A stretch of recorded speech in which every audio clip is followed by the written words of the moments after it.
tiger mother, helicopter mother, overprotecting mother. I mean, is it wrong to protect your children too much nowadays? Let's talk about it.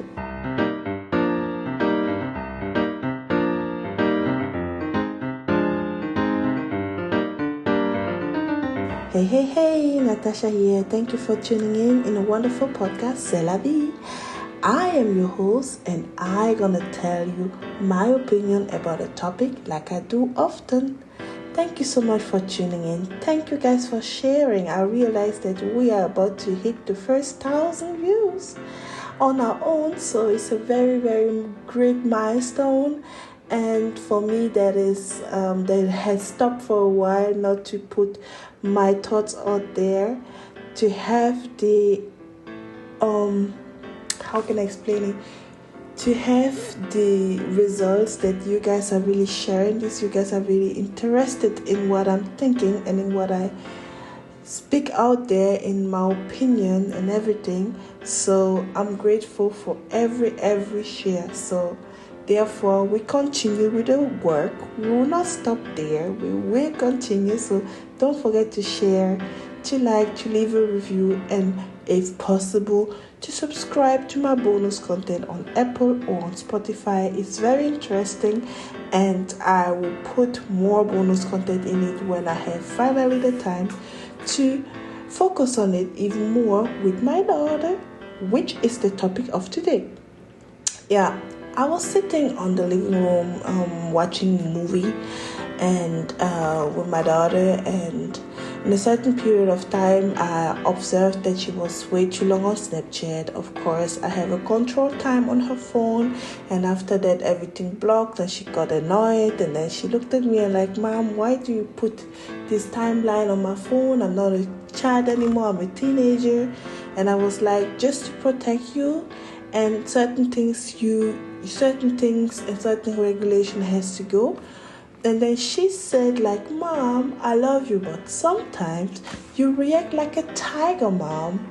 And I'm like, "What is a tiger mom?"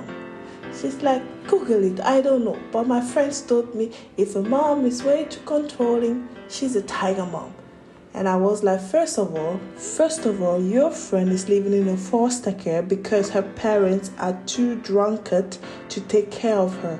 And she has the blessing to be in a foster care to take care. Of course, she would tell you things when you have two parents, even though your father is not regularly there, but you have two parents who are loving you and protecting you. So that's the first thing. The second thing, because I don't know the word yet, I will come with my explanation about the word later on. And I let her go. And it stuck with me in my head. What is a tiger mom? What is a helicopter mom? What is all about this? So I started to make my research and I started to Google. And she told me tiger mom, so I Googled it. It's a Chinese word for an overprotecting mother. Like a mother that is highly controlling, very strict, very severe to certain situation, and of course pursue. Very important for her. It's very important that her children pursue their career 100%, and the focus on their career, and no interest on the side. So she's pretty very strict and controversial. And I was sitting there reading about this, how these ladies are coming up. I heard about one lady that was very popular. And she was very popular because her mom was also very popular. She's the one that wrote a book about parenting style, Chinese parenting style. Anyways, and I was sitting there. I was like, okay, these 4 things came up, which was controlling, strict, severe, and pursuit of career very, very intensively. And these 4 things were like, okay, this is something that I do with my child, but I don't see it as wrong. Because society nowadays, I'm coming now with my commentary, guys. Society nowadays has changed. A lot of things has changed. Children nowadays, when I walk on the street, they are very disrespectful. They are very rude. They are, even at my age, we still had some kind of respect when we see a grown-up person or an elderly person crossing the street and they need our help. We were still a little bit polite to help them out. But nowadays, a lot of people are avoiding it. Like, I don't know what's happening. Single parents household is everywhere. Government is out of control. We don't have any laws and regulation like it used to be. Everything is free your mind, free everything.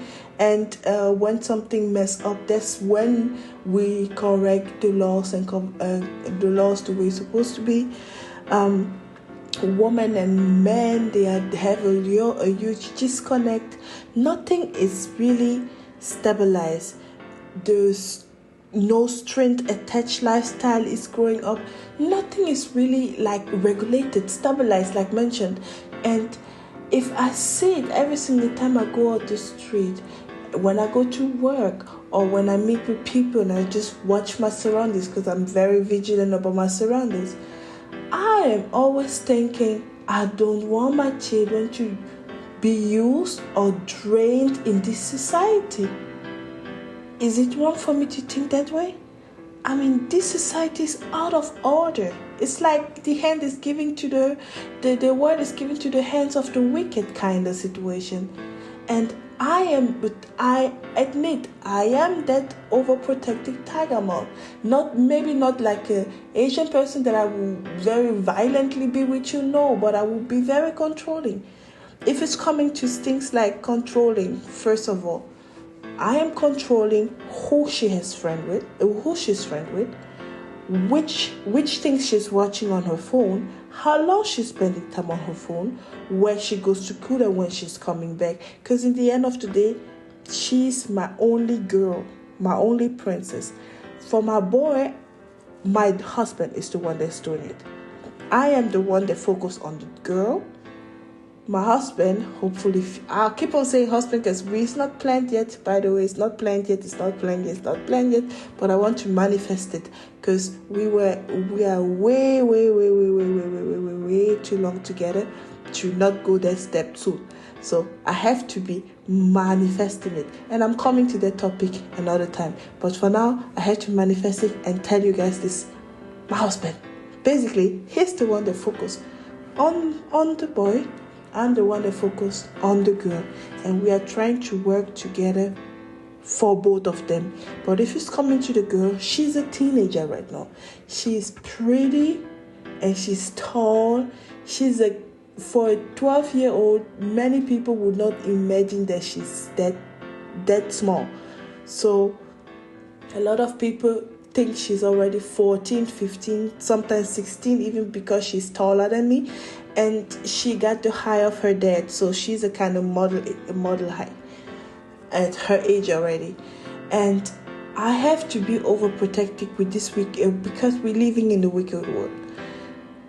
I am watching her because I want her to remain as pure as possible, as naive as possible that she is sometimes, as playful as possible that she is sometimes, so that she can enjoy her best life as a teen, so that when she grow up, she can be a regular, normal mindset, smart girl that maybe, hopefully, get married to the same kind of guy with the same value that we have.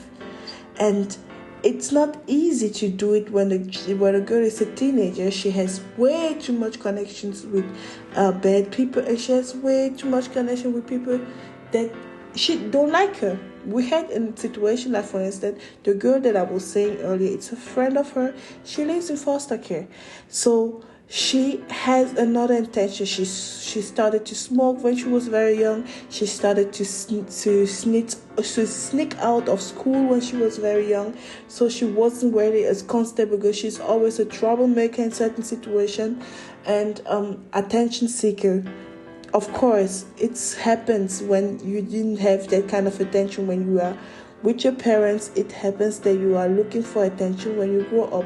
Unfortunately, a lot of children get messed up this way because grown-ups are not able to get their shit together to, as soon as they have a child, to focus on what they created. Unfortunately, we are living in a wicked world, like mentioned. Anyways, and she tried to bring that kind of mentality with my daughter. And my daughter, she's such a cute heart. But I'm sorry to say, she's super naive. So, okay. I was like, was I the same when I was a teenager?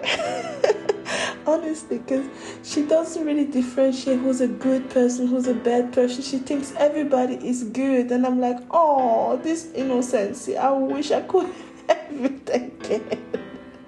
But then I woke up and I'm in a reality and I'm like, nope, it's not going to happen like this.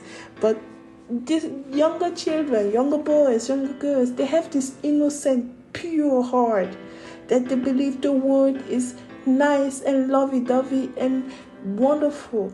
But then they step outside. You as a mom, you get afraid because they don't see the drug abuse person on the corner who's stitching his another knee, or they don't see the prostitute on the sidewalk who's standing there to hide herself because the police car just passed by and she doesn't want to get catch. They don't see the rude couple, the couple that is rude to each other and yelling at each other when they went middle of the street. And they don't see the elderly uncle that is watching them while they are walking. They don't see it because they're innocent. And that's this innocent feeling and this innocent spirit, and it's touching me so much. I want to protect that as much as I can for my child. So, yes, I'm controlling at this part. But I'm a mom and I'm proud to be one. I may have a huge mistake to have the children out of wedlock. I may make the mistake that I had ups and downs a lot with the father. But I'm still with him, even though we have ups and downs. But I'm sticking because I know I made a decision to be a mother for a reason. And I made a decision that I'm going to give them the best version of a life that I never had. I'm coming from a broken home. So my parents got divorced and it was a lot of messiness in between. And I didn't have the feeling of feeling loved, not feeling being an enemy to one parent, and not feeling like protected as such. And that's why I decided when I gave birth to my children, I don't want them to feel that way. So if that means that I have to be controlling, if that means that I have to be strict, if that means that I have to be severe on which kind of friend she's hanging with, I will do that. So when she tried to influence my daughter with all these messages like, oh, your mom is a tiger mom. Are you sure she just let you 2 hours in a day to have your phone? Oh, I have my phone the whole day. Yeah, she forced you to read books. Oh, I don't read books. I have Facebook and social media. Ha ha ha. And I was looking at my daughter and I was like, do you really think her life is so great?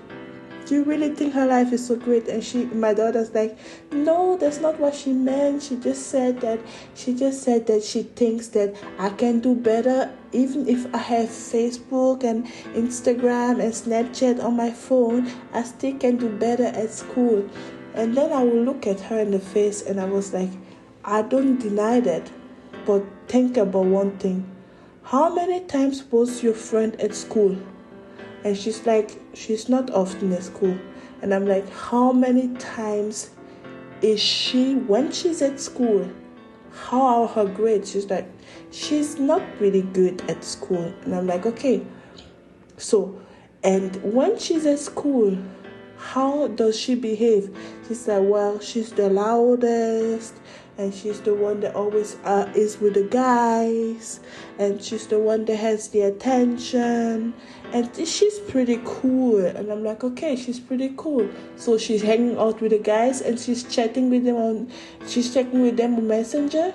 Yeah, she's like, yeah, they have messenger group with each other and talk to each other, and me, I am on Snapchat group, but they don't talk to me that much because I don't really participate that much in all these things. And I'm like, do you really think she's happy the way she lives now? And then my daughter told me once, no, last time I met her in the twilight, she was crying because she missed her mom. And I was looking at her, and then I told her, see, that's why she doesn't want to tell you this. That's why she's trying to sabotage you so that you feel bad also, because she's missing her regular life. So the only life that she has left is the rebellious life. And then my daughter, she sat down. For the first time, she realized, okay, not everybody is nice the way she thinks. And then I was like, it doesn't mean that you have to stop being friends with her. I don't say that. You have to make your decision yourself. But I'm just saying that watch out what you tell her, and watch out how you handle things when you are around her. By the time I said it, she listened, and then a couple weeks later, I found out she's not friends with her anymore, because she told me that that girl made drama again, and then so for some reason she got kicked out of school, and I didn't really care why, but I was a little bit happy. But at the same time, I was like, okay, she made her decision herself. But still, I had to control it. I had to navigate it the way a mother should do. Therefore, even if with the strictness, the rules with phones, the rules when she has to go home, the rules when she has to go to school, the rules that happens in school, and every child needs discipline. You cannot tell me, I'm sorry, when you are a single mother, you need even more discipline because you don't have a second partner with you. So it's even more stricter. You need more regulations, because specifically when you have a boy, he will run over your head. In the middle of the night, he will just jump out of the window just because he wants to go to a party. Or hide everything, drinks, alcohol, whatever, under his bed, and not telling you because he has fake bad friends. You need even more regulation. You need to give him more activities, like more sport, a chess club, a book club, a library. You need to occupy him, specifically when it's a boy. And that's the same thing when it's a girl. You need to occupy her, specifically if it's a girl, because she will not have time to think about things like that. That's why the strictness and the organization come in.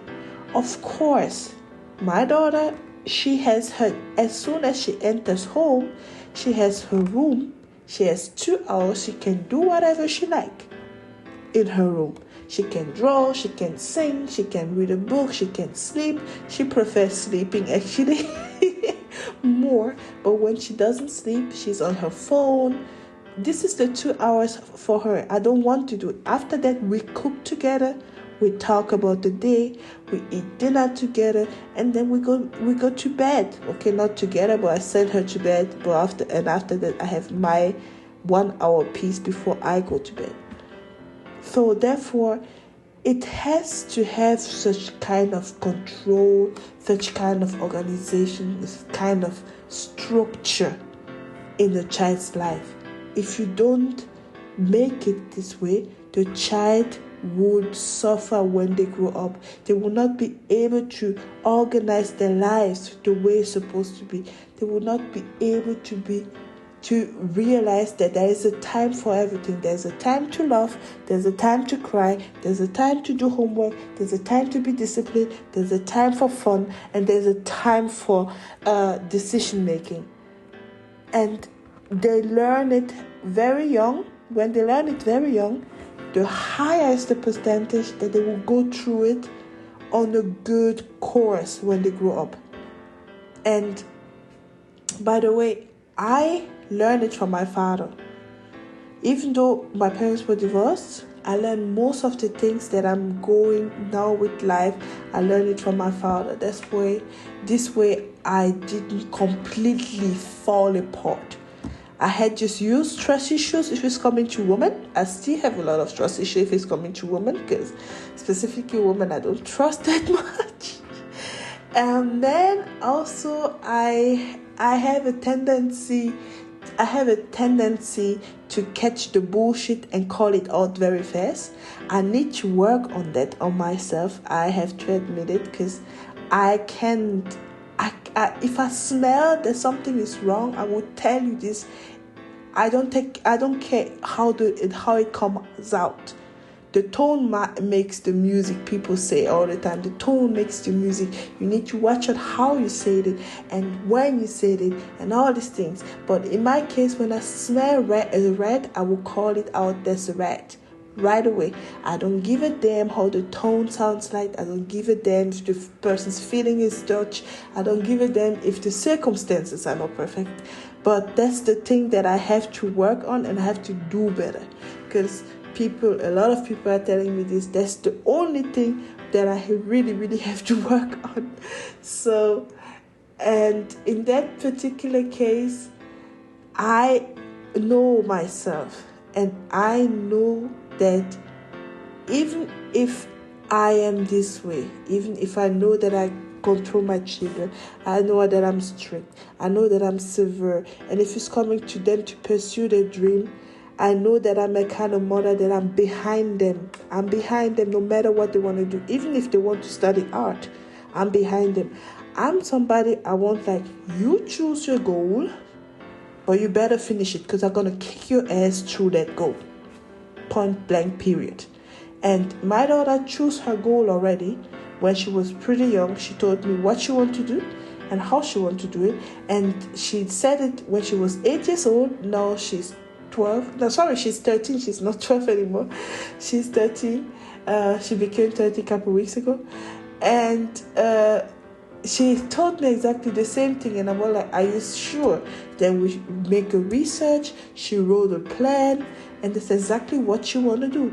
And I am the one, as a mother, to protect that she keep her dream to make her dreams come true.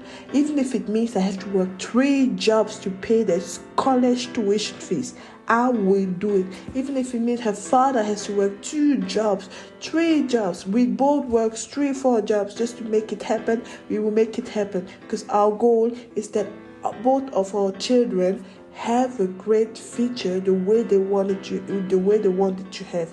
Even if that means I have to sacrifice myself for a short period of time. I chose to have this child. I chose to raise this child. I didn't abort this child to fly away just not to have responsibility. I didn't do anything, give it away or something, just to run away from my responsibility. I chose to make it work, and I have to make it work, because they didn't ask to be here. I made that choice. They are here. Even though the world is wicked, that doesn't mean their bubble has to go off. It just means that you have to teach them to learn to work with this wicked world, and then so that they grow up righteously and can make their decisions on their own when they grow up.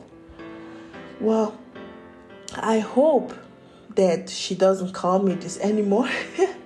But I am saying I'm a lightly tiger mom. I won't say 100%. But let's say I'm a nice 60% if it's coming to a tiger mom. And I don't mind, because I chose to give the birth to these children, and I will protect them with my life. I will protect them. I will watch over them. I pray over them every single day, because I'm very spiritual. My husband pray over us every single day, because we're very spiritual, and we want them to have a better life than we had. And it is what it is, and that's what we're going to do. Therefore, to all the helicopter tiger moms, hashtags protective moms out there, you are not alone, and wonderful job. You are the one reason why your child later on will thank you. But just one thing, never forget to tell them you love them on the way to success. Don't use this controlling, strict, severe mindset to have like a distance with them. Try to be strict, but try to make them understand why. That's what I do. That's why I said 60%. Because when I control my daughter's phone or strict her, for example, when it comes to wake up time, I told her, we're going to test it on the weekend and you will see why I tell you to go to bed earlier. We tested it on the weekend. She could stay along as long as she wants, blah, blah, blah, blah, blah. She has her favorite activity, which is swimming. She likes her favorite activity, which is swimming, at 12 o'clock. I told her, when you think you can do whatever you like, you do it. You manage it at 12 o'clock. I bring it to your swimming class. She's like, okay. She stood till 3 o'clock in the morning. She was awake. Then she wake up. She was like, oh no. Then she rushed. Around 12:45 we left. Then she was at the swimming place. And then at the swimming pool, they had the activity and everything. And then when we came home, of course, grocery shopping and everything, when we came home, she sat on the couch and she looked at me and she like, Mama, and she's like, okay, I'll go to bed earlier. And I was like, I told you so. I don't make the rules because I hate you. I make the rules because I love you, and I know you are very, very sensitive in certain things. So it has to be done, even though you don't like it. And these are the things that I do when I want to show them that my rules and regulations. I set boundaries. I test it out for them so that they understand it. And even if they don't understand it, I make it clear that there is no other option. There is no other option, this way or no way. And later on, they understand. They will not admit it because they will never do it. They understand it, and they will be grateful when you continue doing that when they grow up. Therefore, all your moms, don't worry, everything is fine. You are doing an amazing job. Continue doing it. You are powerful. You are strong. No matter where you are, I send you wonderful messages, wonderful aspiration, wonderful mindset. All the daddies, no matter how strict you are, you want to protect your children. Just never forget to make them understand that you still love them. Even though you're strict, you still love them. You want them to do better than yourself. Therefore, I wish you guys the best luck to continuing. I wish you guys the best luck while continuing raising your children the best way. Thank you so much for listening, guys. Thank you so much for taking your time to understand my version of this kind of words. And thank you so much that you guys has take the time till now to tune in, to listen. I wish you guys all the best. The spring is coming and I can't wait finally to start gardening. I'm so waiting for it for a while now, and I really want to start soon. Therefore, I wish you guys all the best. Thank you so much for tuning in. Natasha here. C'est la vie, it's done. We say bye-bye.